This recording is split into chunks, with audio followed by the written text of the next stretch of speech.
Horayot Avzain. Le deuxième pérec de Horayot traite les korbanot spéciaux que doivent amener donc, le Beddin, le Kohen Gadol, le Nasi par rapport aux particuliers. C'est-à-dire, quelqu'un qui a fait une Avera, par exemple, il était Mechalel Shabbat, il doit amener un korban khatat, de même si c'est un Kohen Gadol, ou bien si c'est un Nasi, c'est-à-dire en général le roi. Le Kohen Gadol, il s'agit que du Kohen Gadol qui a été oint Beshem Amishra, l'huile spéciale pour oindre les Kohanim Gdolim, comme il y avait du temps du premier Beth Amikdash jusqu'à quelques dizaines d'années avant la fin du premier Beth Amikdash. Eh bien, il y a donc le Yachid qui a fauté, il y a le Kohen Gadol qui a fauté, il y a le Nasi qui a fauté, il y a le Bedin qui s'est trompé aussi qui a fauté. Et la Gemara, ici, le Perek fait les différences entre ces différentes personnes qui ont fauté. Donc, la Mishnah dit comme ça, un Kohen Gadol n'est chayav de son korban spécial. Donc, je reprends un peu l'introduction. La différence déjà entre le korban de toutes ces personnes-là, c'est que le particulier doit amener une chèvre ou une brebis, tandis que le nasi doit amener, le roi doit amener, s'il a fauté, il doit amener un bouc. Le Kohen Gadol et le Beddin qui se sont trompés, qui ont enseigné une halakha fausse et qui ensuite ont transgressé, donc on fait cette avéra-là en s'appuyant sur halakha, le Kohen Gadol sur sa propre halakha et le Tzibour, le public sur l'halakha du Beddin, doivent amener un taureau pour Korban Khatat. Donc revenons à la Mishnah. La Mishnah dit un Kohen Gadol n'est chayav que si il a fauté Beshogeg, à condition qu'il s'est aussi trompé dans le psak qu'il a fait. Donc il s'agit d'un Kohen Gadol Talmid Chacham, pas un Kohen Gadol Amaretz qui ne sait rien ou qui s'est trompé, qui n'a pas réalisé ce qu'il faisait, mais sa avéra a été faite en deux étapes. Première étape, une erreur dans le psak, donc il a permis quelque chose interdite. Deuxième étape de sa avéra, c'est qu'ensuite il a fauté en s'appuyant sur son erreur. Donc il y a une shgaga, une fois il était shogeg au niveau du psak, qui s'appelle donc Elem Davar, et une deuxième shgaga, c'est au niveau de la faute. Si un des deux était bémézid, soit le psak, soit la faute, il n'est pas tour de ce korban, il n'a pas ce korban spécifique que la Torah lui a réservé dans le cas de shgaga, à ces deux conditions-là, donc il s'est trompé dans le psak et qu'il a fauté beshogeg. La Gemara précise que même dans un cas où il a oublié la raison de son psak, et il s'est appuyé sur son psak sans savoir exactement quelle était sa raison, il est aussi considéré comme un shogeg pour le rendre chayav de ce korban khatat, d'amener ce taureau spécial qui est réservé au Kohen Gadol. La Gemara dit donc, on sait que le Kohen Gadol a ces deux conditions-là pour être chayav. On l'apprend du pasuk qui le fait ressembler au Bedin, qui dit que le Kohen Gadol a le même din que le Tzibour, le Bedin donc qui a enseigné et qui lui a signé chayav qu'à ces deux conditions-là, c'est-à-dire que le Bedin s'est trompé dans le psak et que le Tzibour ait fait la vera en s'appuyant sur eux, comme la Torah le dit, les Hashmat Ha'am, le Kohen Gadol a fauté pour la faute du peuple. Donc on apprend de là qu'il ressemble à une faute publique qui a été transmise, qui a été faite par le Tzibour. Et donc de la même manière que le Bedin est chayav qu'à ces deux conditions-là, qui a eu un psak en erreur et une shugaga, et un shogeg dans la faute, de la même manière, le Kohen Gadol n'est chayav qu'à ces deux conditions-là.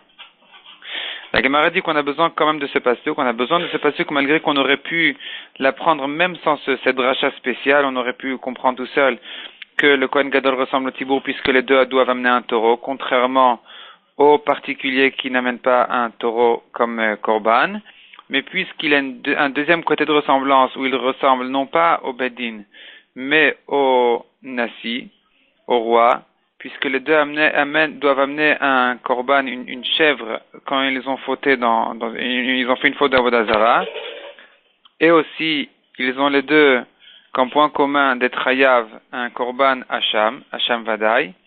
Donc, puisque on aurait pu dire qu'il ressemble au Nasi, qui n'a pas besoin de ces deux conditions-là pour être chayav son korban khatat, donc j'aurais dit que le Kohen Gadol aussi n'a pas besoin de ces deux conditions-là, il suffit qu'il ait fauté beshogeg. C'est pour ça qu'on a besoin du pasuk pour nous apprendre que non, il ne ressemble pas au Nasi, il ressemble au Bedin. Puisqu'il ressemble au Bedin, il doit donc avoir ces deux conditions-là, un de se tromper dans le psak et deux d'avoir fauté beshogeg. Autre halakha que la Gemara dit, c'est que le Kohen Gadol de même que le Tzibour, d'ailleurs que le Bedin n'a pas de Hacham Talouy, c'est-à-dire un Yachid, un particulier qui a fauté, qui ne sait pas, il n'a pas fauté Bevadaï, il ne sait pas, il a un safek, il a un doute s'il a fauté ou pas, il a un korban spécial qui s'appelle Hacham Talouy. Talouy, ça veut dire en doute. Il a un korban spécial pour se faire pardonner sur cette faute-là qu'il a commise en safek. On ne sait pas s'il a fait ou pas. Donc, ce korban-là n'est réservé que au Yachid, au particulier, mais pas au Tzibour, ni au Kohen Gadol, puisque on apprend du pasuk, le Hashmatam, le Kohen Gadol ressemble au Bedin et au Tzibour. Deuxième sujet, la Mishnah nous dit que le Kohen Gadol ressemble aussi au halachot spécial du Bedin. Et donc, si le Kohen Gadol il s'est trompé dans le psak et qu'il a fait individuellement du bedin, il a fait sa vera en lui tout seul, sans rapport avec la vera qui a été commise par le tzibour en s'appuyant sur le psak du bedin, eh bien il doit amener son propre korban. Tandis que s'il a fauté en même temps que le tzibour, en s'appuyant sur la même faute que le tzibour ont fait en s'appuyant sur le psak du bedin, celui-là n'a pas besoin d'amener son korban spécial, n'a pas besoin d'amener son taureau, il est pardonné en même temps que le Tzibour. D'ailleurs, dit la Mishnah, on a trouvé une autre ressemblance entre le Kohen Gadol et le Bedin, c'est que dans les deux cas, on est chayav, ne sont chayav le Bedin et le Kohen Gadol, qu'à condition qu'ils aient annulé, effacé une partie d'une mitzvah. Donc, dans leur erreur de permettre un issour, ils ne sont chayavim que s'ils ont annulé qu'une partie d'une mitzvah, mais s'ils ont annulé une mitzvah entière, dans ce cas-là, ils n'ont pas leur korban spécial. La Gemara dit de quel cas il s'agit ici que le Kohen Gadol a dit son psak d'un côté et le Bedin le leur d'un autre côté. Donc dans un cas où on a dit que le Kohen Gadol ne peut pas être pardonné en même temps que le Tzibour, il s'agit du cas que les deux sont Talmidei Chachamim. Et le Kohen Gadol est Talmid Chacham, donc son psak est valable. Et le Tzibour et le Bedin, sont un Bedin de Talmidei Chachamim, donc leur psak est aussi considéré comme un psak. S'ils se sont trompés dans leur psak, c'est considéré comme un psak en erreur et pas comme une bêtise, une incompétence. Et donc, c'est dans ce cas-là que le Kohen Gadol, s'il a fauté dans une autre avéra, il a fait une autre avéra que le Tzibour, c'est là où il doit amener son propre korban, et qu'il n'est pas pardonné en même temps que le Tzibour. Il faut donc qu'ils aient fauté, qu'ils soient trompés dans deux Issourim, deux Averot, même s'ils se sont assis dans le même endroit, la même pièce, le Kohen Gadol doit amener séparément son korban. La Gemara ensuite rentre dans les détails, qu'est-ce qui est considéré comme deux Issourim, combien les Issourim doivent être différents pour dire que le Kohen Gadol n'est pas pardonné en même temps que le Tzibour. La Gemara ensuite amène encore des drashot. Pour apprendre la deuxième halakha de la Mishnah, on a vu que ne sont chayavim le Kohen Gadol et le Bedin que dans un cas où ils ont annulé qu'une partie de la mitzvah, mais pas la totalité d'une mitzvah. Et de même, à propos de Avodah Zarah, le Bedin et le Kohen Gadol ne sont chayavim que si ils ont annulé qu'une partie, ils se sont trompés pour permettre qu'une partie d'une mitzvah et pas une mitzvah entière. Troisième Mishnah du Daf. La Mishnah ajoute encore un point commun entre le Kohen Gadol et le Bedin, qu'ils ne sont chayavim que à ces deux conditions, comme on l'a vu. Ils se sont trompés dans la halacha, et ensuite la vera a été faite beshogeg. Donc ces deux conditions-là sont valables aussi bien pour le Bedin que pour le Kohen Gadol. Et de même, en ce qui concerne une faute de Avodah Zarah qui a été commise donc soit par le Bedin à travers le Tzibour, soit par le Kohen Gadol lui-même, il faut ces deux conditions-là.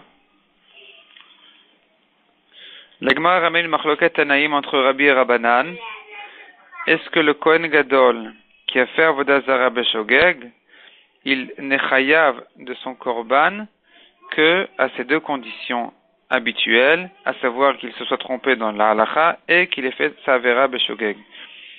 Ou bien, on pourrait dire que le Kohen Gadol, sachant que son korban n'est pas un taureau, donc il n'a pas de korban spécial à lui, mais il amène une chèvre comme n'importe quel particulier, peut-être qu'on pourrait dire ici qu'il n'a pas besoin de ces deux conditions spéciales et qu'il suffit que le Kohen Gadol ait fait la Avodah Zarah beshogeg, même sans se tromper dans la halacha, pour le rendre chayav. Ce qui est l'avis de Rabbi, qui dit que le Kohen Gadol peut être chayav même s'il n'a que fait la vera beshogeg sans même se tromper dans la halakha, tandis que selon Chachamim, il faut ici aussi les deux conditions, un qui se trompe dans la halakha et deux qui fait la vera beshogeg. Notre Mishnah, la Gemara au début pensait l'établir comme Rabbi, mais finalement la Gemara dit que notre Mishnah peut aller même comme Rabbanan, à savoir que même à propos d'Avodah Zara, le Kohen Gadol n'est chayav qu'à ces deux conditions-là, qu'il se soit trompé et dans la halakha et qu'il ait fait la vera beshogeg. La Gemara ensuite ajoute que le Kohen Gadol n'amène pas de korban Hacham Taloui. Donc, Hacham Taloui, je répète, c'est celui qui a un safek, un doute s'il a fait une avera ou pas, il doit amener un korban spécial qui s'appelle Hacham. Taloui, puisqu'il est Taloui, il est besafek, il est en doute s'il a fait l'avera ou pas. Ce korban spécial n'est pas réservé à un Kohen Gadol, de la même manière qu'il n'est pas d'ailleurs réservé au Bedin. Et la Gemara l'apprend du passage qui dit que ce korban-là vient pour pardonner une faute qui a été faite beshogeg. On apprend de là que seul celui qui amène son khatat, son korban khatat, sur une faute qui n'a été faite que beshogeg, même sans erreur dans le psak, dans la halakha, ce qui nous revient à dire, donc, le particulier, un homme simple qui ait fait la avera, c'est lui qui, s'il a un doute, il amène un korban Hacham Taloui, tandis que le Kohen Gadol, qui n'est chayav de korban khatat, donc son khatat spécial, et de toute façon, de korban khatat, il n'est chayav que s'il s'est aussi trompé dans la halakha, il n'est pas concerné par ce korban Hacham Taloui en cas de doute. Ça, c'est donc la dracha à faire selon Chachamim, et même Rabbi qui pense qu'il y a des cas où le Kohen Gadol est chayav de khatat, même sans erreur dans la halakha, c'est-à-dire, à savoir, donc, Avodah Zara. On vient de voir que selon Rabbi, il est chayav même sans erreur dans la halakha. Cependant, puisque dans les autres averot, le Kohen Gadol est différent d'un yachid, d'un homme simple, puisqu'il n'est chayav, il n'est pas chayav sur une shgaga dans le maaseh, mais que s'il s'est trompé dans la halakha aussi, donc il n'est pas concerné par ce korban Hacham Taloui. La Torah dit qu'il vient pour pardonner celui qui amène un khatat sur son shogeg. Donc on voit de là que son khatat en général ne vient que sur un shogeg et non pas sur un shogeg plus une erreur dans la halakha. Donc il n'est pas concerné par ce korban. D'ailleurs, ce korban Hacham Taloui, donc là je sors un peu du daf, ce korban Hacham Taloui qui est un korban spécial qui vient pour pardonner une erreur dont la personne a un doute s'il l'a commise ou pas, il coûte plus cher qu'un korban khatat. La Gemara dit, pas ici, ailleurs, la Gemara dit qu'un korban khatat peut coûter 1 sou, tandis que le korban Hacham Taloui doit être un bélier qui a 2 ans, qui coûte 2 slaim, et donc il peut coûter bien plus cher que le korban khatat. Et c'est étonnant, puisque le korban khatat vient pour pardonner une faute qui a été commise bevadaï, tandis que le korban Hacham Taloui ne vient que pour pardonner une faute qui a été commise à la safek. On a un doute si elle était commise. Et de là, Chazal apprennent, la Gemara apprend de là, qu'il est plus difficile de faire tchouva sur une avera, qu'on a un doute si on l'a faite ou pas, plutôt que sur une avera, on sait qu'on a commis l'avera. L'homme a l'habitude, un homme a l'habitude de se laisser croire qu'il n'a pas fauté, et donc sa tchouva elle est plus faible. Donc pour renforcer sa tchouva, la Torah a dit au contraire, tu dois amener un korban qui coûte plus cher, qui coûte bien plus cher qu'un korban, même que le korban pour la personne qui sait qu'il a fait la vera. Celui-là a plus de peine, sa tchouva elle est plus facile à faire pour lui que celui qui a un doute. C'est pour ça que celui qui a fauté et qui sait qu'il a fauté, il lui suffit d'un korban qui ne vaut qu'un sou, tandis que celui qui a un safek s'il a fauté, pour le secouer un peu à faire tchouva, il faut vraiment le faire payer cher, il faut qu'il amène un bélier, qu'il coûte de slaim, et encore ça ne vient que retenir la punition le temps qu'il réalise qu'il a fauté. Dès qu'il va réaliser qu'il a fauté, il devra encore amener son korban khatat. Et d'ailleurs c'est ramené même dans la halakha, je pense que c'est le Ramor ou le Shulchan Aruch, qui, dans Ilchot Yom Kippour, à propos de la tchouva, disent, on apprend de là, que quelqu'un en général qui a un safek, qui a un doute s'il a fait une avera ou pas, il doit faire une plus grande tchouva, il doit plus se renforcer dans la tchouva encore, que celui qui sait qu'il a fauté.